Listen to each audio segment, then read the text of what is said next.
میرے لیڈر نے 2 اپریل 2025 کو اجازت دی تھی جیل کے اندر، لیکن بدقسمتی سے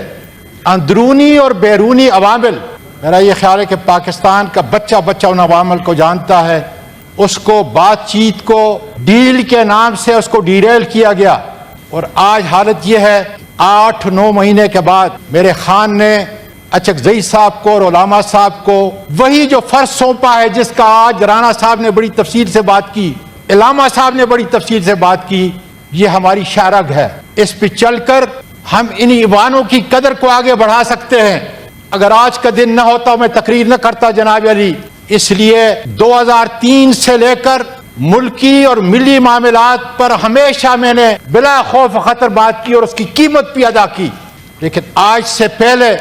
اس ایوان کے دونوں طرف میں کہتا ہوں، جو مشکل تھی سچ کہنا اور سچ بولنا اتنا کٹن اور معیوب تھا کہ اس کے متعلق میں کہہ سکتا ہوں کہ اپنے بھی خفا مجھ سے ہیں، بیگانے بھی ناخوش، میں کہہ نہ سکا زیر ہلال کو کبھی کند۔ جناب ہماری بدقسمتی ہے، آج ہم سیاست دانوں کو ایک ایسے چوراہے پہ لا کے کھڑا کر دیا ہے کہ جہاں ہمیں ایک دوسرے پر اعتماد نہیں، ہمیں ایک دوسرے کو برداشت کرنے کی قوت نہیں، اور جہاں یہ حالت ہے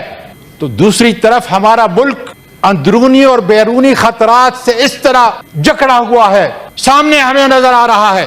کہ ہم کس طرف جا رہے ہیں۔ میں یقین کے ساتھ کہتا ہوں، اس لیے کہ میرا سارا بزنس امریکہ کے اندر ہے، میں وثوق سے کہتا ہوں کہ جس ہاتھی پہ ہم چڑھنے کے لیے جا رہے ہیں وہ تھوڑی دیر کے لیے تو آپ کو چڑھنے دے گا، سواری کرنے دے گا،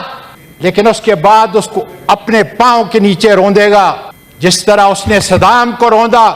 جس کو سب سے بڑا آئرن لیڈر کہا تھا مڈل ایسٹ کا، اس کو ایران پہ چڑھایا، اس کو کویت پہ چڑھایا، اور آخر اس کو پھانسی کے تختے پہ جا کر اس کا اہتمام کیا۔ لیبیا کو دیکھیں، شام کو دیکھیں، کہ ہم بھول گئے کہ ہمارا مرنے جینے کا ساتھی یا تو ہمارے مسلمان ممالک ہیں اور یا ہمارا چین ساتھی ہے اس خطے کے اندر، جس سے ہمارا مرنا جینا شامل ہے۔ ہماری شہرگ اگر کشمیر ہے تو ہماری شہرگ ایران ہے۔ جب غلطی کریں گے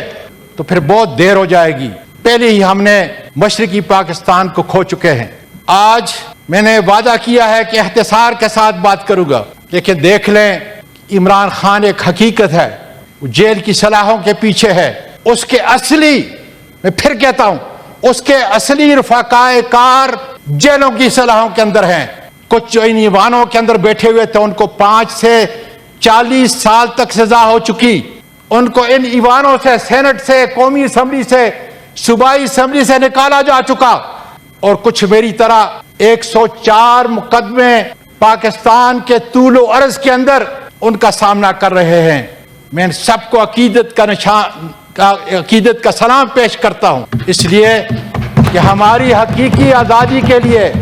اس ایوان کی آزادی کے لیے لڑ رہے ہیں۔ جناب چیئرمین صاحب، میں فیصلہ سازوں سے ایک سوال کرتا ہوں، اور حکومت سے بھی، اور ہم اپنے آپ سے بھی، اور چیئرمین صاحب خاص کر آپ سے، اس لیے کہ مدبر ہیں، اس لیے کہ منصف ہیں آج اس ایوان کے۔ میں نے مان لیا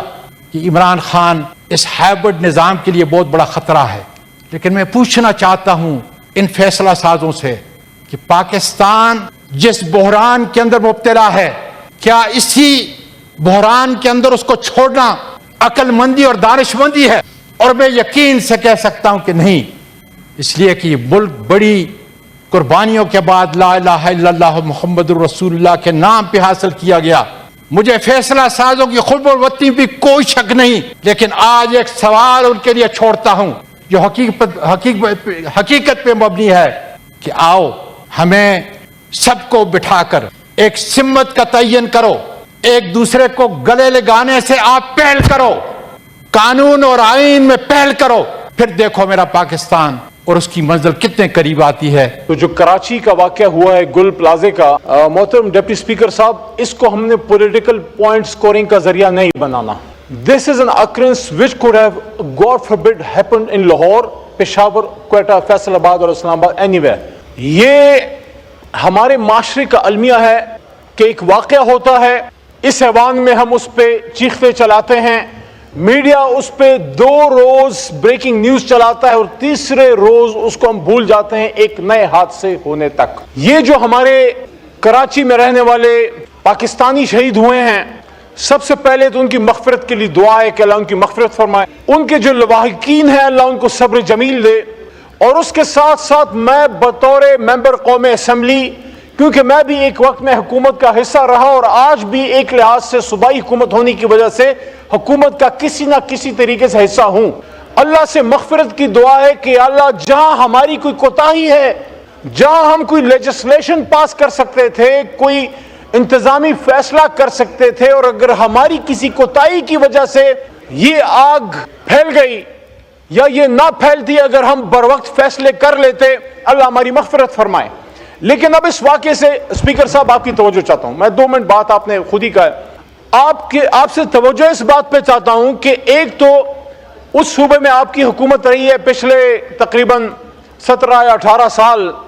تو جو باتیں ایک فاضل ممبر نے کی ہیں اپنی جگہ درست ہوں گی، لیکن 18 سال محترم ڈپٹی اسپیکر صاحب کافی ٹائم ہوتا ہے بلڈنگ کوڈز کو بنانے کے لیے. آج سے ہمیں کام شروع کریں کہ جن لوگوں نے اس بلڈنگ کی این او سی دی تھی، جن کا کام تھا اس کو چیک کرنا، اس کی جوڈیشل انکوائری تو ہو، لیکن ساتھ میں اس جوڈیشل انکوائری کے بعد ہم آگے کے لیے ایک اسٹریٹجی بنائیں. 1911 میں نیو یارک میں شرٹ ویسٹ فیکٹری میں 140 مزدور آگ کی وجہ سے جل گئے تھے. صرف 3 سال کے دوران، اسپیکر صاحب، صرف 3 سال کے دوران نیو یارک اسٹیٹ جو ان کی لیجسلیٹو اسمبلی ہے اس نے 30 لیبر لاز بنا دیے. اس واقعے کو 1911 was more than 100 years ago in America. 100 سال پہلے واقعے کی بات کر رہا ہوں. آج ہم جو کام کریں گے وہ قومیں ویسے ہی نہیں دنیا پہ وہ حکومت کر رہی، چاہے جیسے بھی کر رہی. انہوں نے قانون بنایا، فائر فائٹنگ ڈرلز بنائے، اسپرنکلرز جو مشینز ہوتی ہیں جو پانی پھینکتی ہیں وہ بنائیں، کوڈز بنائیں کہ کون سی بلڈنگ کیسے بنے گی، اور تب تک این او سی نہیں ہوگی جب تک فائر اکوپمنٹ نہیں ہوں گے، اس کے فائر ایکسٹنگوشنگ کا نظام نہیں ہوگا، فائر ڈرلنگ کے لیے کیا طریقہ کار ہوگا اور سیفٹی کے لیے کیا طریقہ کار ہوگا. آج آپ دیکھ لیجئے، صرف 1 منٹ اور، ہمارے ملک میں ایک بہت بدقسمت واقعہ ہوا. ہماری حکومت تھی، مری میں سنو میں لوگ مر گئے تھے، شہید ہو گئے تھے. مجھے اسپیکر صاحب موقع ملا بطور پارلیمنٹری افیئرز، میرے پاس پی ایم گریونس ونگ بھی تھا. میں جہاں جہاں وہ شہید تھے میں ان کے گھروں میں گیا ہوں، پنجاب میں بھی گیا، ہمارے صوبے میں بھی تھا اس سائٹ پہ. اس کے بعد کیا مرکز میں یا صوبوں میں سنو کے لیے کوئی پالیسی بنی ہے؟ یہ بھی اس سال پنجاب میں فلڈز میں بہت لوگ شہید ہو گئے ہیں. ہم نے بھی تنقید کی، سندھ سے بھی ساتھیوں نے کی، پنجاب کے ساتھیوں نے ڈیفینڈ کیا. کیا پنجاب میں کسی کو توفیق ہوئی کہ اس کے لیے آگے کے لیے اسٹریٹجی بنائیں؟ تو آج میں لمبی بات نہیں کرتا محترم اسپیکر صاحب، اس پہ اتفاق کرتا ہوں. واقعہ ہو گیا، اس کی انویسٹیگیشن کیجئے. باقی صوبوں میں سہیل آفریدی پشاور میں، مریم نواز صاحبہ اپنا پنجاب میں، اور بگٹی صاحب جو ہے وہ بلوچستان میں، اس پہ کمیٹیاں بنائیں کہ ایسا کوئی واقعہ کل کو خدا نہ خواستہ پشاور میں، لاہور میں، اسلام آباد میں یا کوئٹہ میں نہ ہو جائے. اور یہ ایوان صرف تقریروں پہ اکتفا نہ کرے، یہاں اس واقعے کو آپ متعلقہ اسٹینڈنگ کمیٹی میں بھجوائیں، ان کو ٹاسک دیں کہ یہاں جو ممبران نے سپیچز کی ہیں اس میں سے وہ نکات جو قابل عمل ہیں اس پہ مستقبل کے لیے بلڈنگ کوڈز کے لیے ایک پالیسی بنائیں، اس کو قانون سازی کا حصہ بنائیں. اور پھر مراد علی شاہ صاحب سے ریکویسٹ کی جائے، کیونکہ وہ ان کا صوبہ ہے، اس پالیسی کے تحت وہ وہاں اپنی پالیسی بنائیں. اور پھر بلاول صاحب کی ذمہ داری ہے، ینگ ہیں، نوجوان ہیں، کچھ کرنا چاہتے ہیں، وہ انشور کریں کہ مراد صاحب اس کو امپلیمنٹ کریں. اور آخری نقطہ یہ ہے کہ جب تک لوکل باڈیز نہیں آئیں گی، سٹی گورنمنٹس نہیں آئیں گی، عوام امپاور نہیں ہوں گے، M N A M P A سے نہیں ہوگا. ہمارا کام قانون سازی ہے. لوکل سٹی گورنمنٹس، کوئی بھی بڑی پارٹی بدقسمتی سے اس وقت لوکل باڈیز میں دلچسپی نہیں رکھتی، کیونکہ اس سے عوام امپاور ہوتے ہیں. اور اگر عوام امپاور ہو گئے تو پھر ہمارے ڈیروں پہ صبح صبح سلامی دینے کون آئے گا؟